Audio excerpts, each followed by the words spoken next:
He killed his baby, and he's in the house.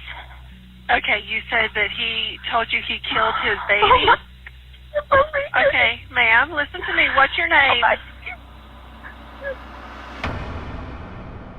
When an adopted daughter decided to reconnect with her biological parents, she had no idea that it would be the worst decision of her life.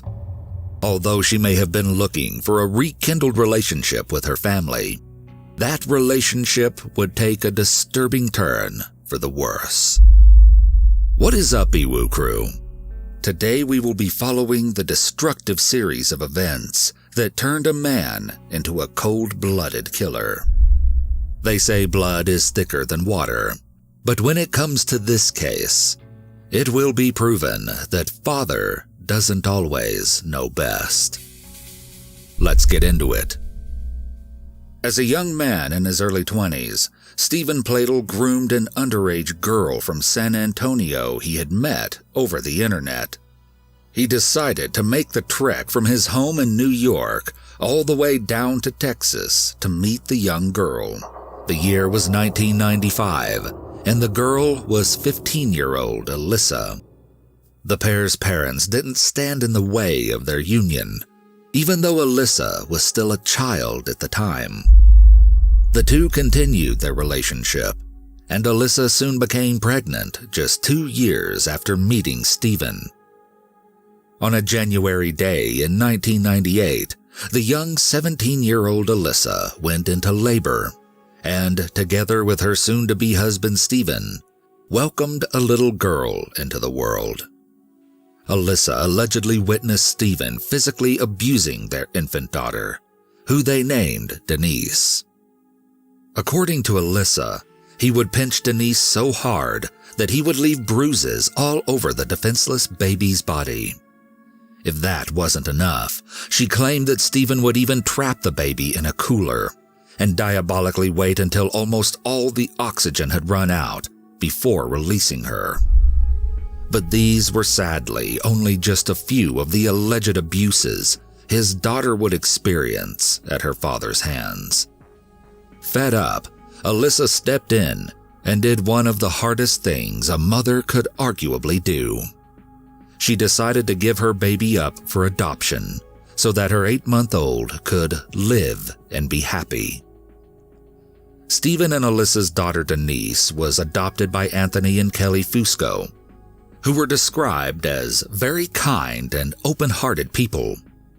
They renamed the baby Katie, and she was sent to live with them in their happy home in Dover, New York. There, Katie would grow up to become an artistic young lady on her way to college.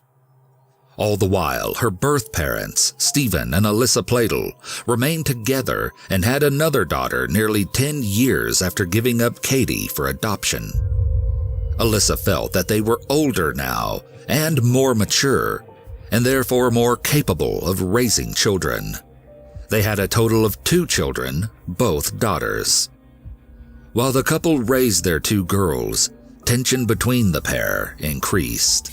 Alyssa said her ill-tempered husband's behavior continued throughout their marriage, saying, "He would destroy things in the home when he was upset, punching holes in the walls." Making matters worse was the claim that Stephen could not hold a steady job for nearly 8 years, leaving the burden of providing for him and their 2 children on Alyssa's shoulders. Stephen's unpredictability caused great concern for his wife. Alyssa would later describe Stephen's true character by saying, "I was always on eggshells. Whatever his mood was, everybody knew, and that mood was often not happy. A lot of yelling, a lot of things smashed in the house in front of our kids." Joy returned to Stephen and Alyssa when they received a notification on their social media accounts. It was from their firstborn, Katie, who was now 18 years old. She had turned to the internet to help her track down her biological parents and was successful in locating them. After trading messages, Katie changed her plans of studying art in college. Instead, she moved down to Henrico, Virginia, to live with her newly found biological parents and younger sisters. Katie's adoptive parents were wary of the arrangement, but decided that she was old enough to make her own decisions. Familial bonds were formed, but Katie's arrival would only push Stephen and Alyssa's marriage further apart. Stephen's behavior changed whenever he was around his daughter, Katie. Alyssa even pointed out that Stephen attempted to make himself look younger by shaving his beard and changing up his wardrobe. Noticing the growing kinship between Katie and Stephen, Alyssa felt the need to disclose to Katie the abuse she had suffered at the hands of her father when she was an infant. But the news didn't faze Katie. Instead, the father and daughter grew even closer.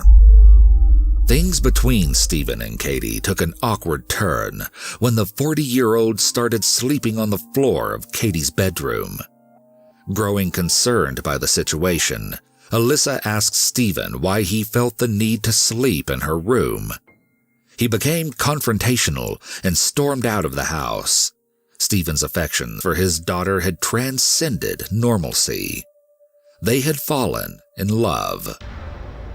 In November of 2016, still unaware of her husband's and daughter's intimate relationship, Alyssa moved out and filed for a divorce from Stephen.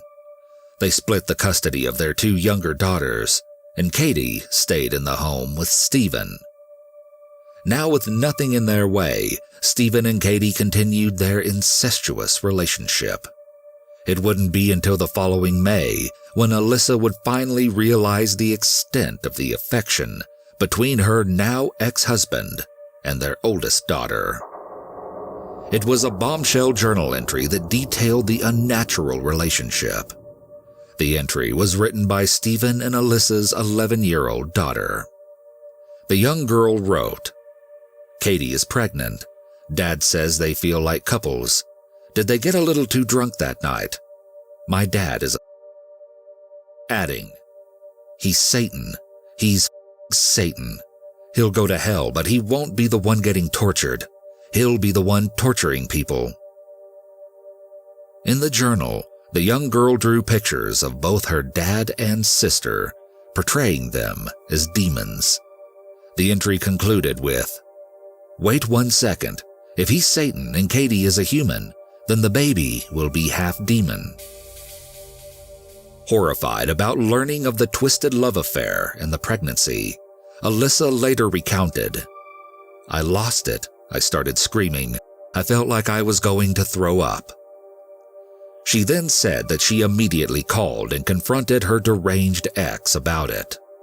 He responded, "I thought you knew. We're in love." Alyssa replied, "How could you? You're sick. She's a child."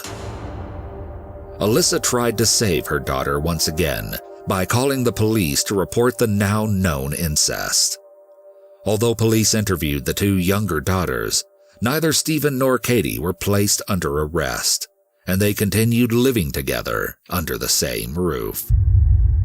On the warm summer day of July 20th, Stephen and Katie decided to take their relationship to the next level. They traveled to Maryland to get married. Father and daughter marriages are not legal in the state of Maryland, so the couple lied about being related on their marriage application, and as a result, were able to legally tie the knot. As if the wedding wasn't already disturbing enough, in attendance were Stephen's mother, Grace, alongside Katie's adoptive parents, Anthony and Kelly Fusco. They can be seen in many disturbing photos, smiling and appearing to enjoy the wedding, alongside Stephen and a very pregnant Katie. Apparently, Anthony and Kelly Fusco only attended because they felt that all they could do at that point was support their adopted daughter in her decision once again. A few short months later, on September 1st, 2017, Katie gave birth to a baby boy, whom they named Bennett. However, the happiness of their new marriage and young son didn't last long. Stephen and Katie were arrested 4 months later in January and extradited back to Virginia. Police administered DNA tests on Stephen, Katie, and their son Bennett to confirm their familial genetics. The two were officially charged with incest, adultery, and contributing to delinquency. In court, Stephen Pladle's attorney tried to justify the unlawful marriage by explaining, "This case is an 18-year-old girl who shows up at the doorstep of a 40-year-old man who's going through difficult times with his wife. They have a bond because they're biologically related, but they never knew each other before they had a sexual relationship. He was head over heels in love with her, so much so that outweighed the issue of them being biologically related." Stephen was able to post bail and was released first. The judge ordered him not to leave the state of Virginia and to not have any contact with Katie. However, the court did not deny Stephen access to his son Bennett, who was placed in the care of Stephen's own mother, Grace. To leave the boy with Stephen's mother, who was 72, was described by Alyssa as a shocking failure. She continued, "Stephen shouldn't ever have been allowed back to North Carolina, where he had access to his house, his weapons, the baby. I can understand they like to put children in the hands of relatives, but not Grace. She wouldn't have been able to stop him seeing the baby even if she wanted to." Katie was later released on bail and was also ordered not to have any contact with Stephen. She decided to move back in with her adoptive parents in New York. However, Katie broke the no-contact order and called Stephen and told him that she wanted to end their relationship. Heartbroken, Stephen did not take the news well. All he had left in the world was Katie and the baby. Things then took a devastating turn. On April 11th, 2018, Stephen went to his mother's house to pick up his infant son, Bennett, telling her that he was going to take the baby up to New York to see Katie. His mother didn't try to stop him. She couldn't have imagined that handing over the little boy would be a death sentence for the helpless child. Stephen took the boy to his home in Knightdale, North Carolina, where he strangled him and left his tiny, lifeless body shuttered away in a closet. This was only the beginning of Stephen's murderous rampage. He left the house and proceeded to drive 600 miles through the night, up to New York, where he had planned to confront Katie. In the early hours the following morning, Stephen arrived at the home of Anthony and Kelly Fusco. He sat and patiently stalked the family from inside his blue minivan. He was familiar with the Fusco's family routine, and he knew they would eventually leave to visit Katie's adoptive grandmother in Connecticut. As expected, Katie and Anthony emerged from their house and pulled out of the driveway in their Toyota pickup truck. Stephen followed closely behind in his minivan. Stephen couldn't hold back his rage any longer, and when the Fusco's truck came to a stop, he pulled up beside them and began firing upon them. With every shot fired, he unloaded his fury onto Katie and Anthony Fusco, killing them both in cold blood. An off-duty firefighter was there to witness the massacre and was the one to make the 911 call to first report the double killings. The firefighter described the horrific scene to dispatchers. 911, what's the location of your emergency? Hello, this is Connecticut. It's on Route 7 and Route 55. Someone just went by and shot this guy in the truck. Somebody just shot somebody in a truck on Route 55, sir? Yes, right at the beginning of Route 55 and Route 7. It just happened. I'm a fireman out of New York. The car pulled up, went around him, shot him. Whole clip full into his head. Okay, sir. Is you still with him? We're here at the road. Where? Right at the intersection? Yes, sir, right at the intersection. Okay, sir. He's deceased, boss. The truck's in the middle of the road. He's dead? Yes, sir. Brains are on the road. And he was shot. Did you see the person who shot him? Yeah, we pulled up. There's a whole, yes. Who? Okay, which way did the vehicle go? Headed toward New Milford, down Route 7. Down Route south. 7? What, can you describe the vehicle to me? It's a blue minivan with, I believe, a South Carolina plate. Blue minivan, South Carolina plate? Yes, sir. A light blue minivan. Okay, sir, just stay on the line with me. 911 dispatchers soon received another phone call.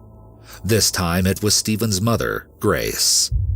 In the call, Grace described what Stephen had just confessed to her, telling dispatchers about the dead baby boy and how Stephen had killed Katie and her dad. He killed his wife, he killed her father, and I can't even believe this is happening. He left the baby dead when he left. Stephen's mother cried out to the dispatcher. 5 miles from the scene of Katie and Anthony Fusco's slaying, police found Stephen's vehicle, but Stephen was in no condition to be arrested. He had shot himself, and his motionless body sat slouched in the driver's seat of the running vehicle.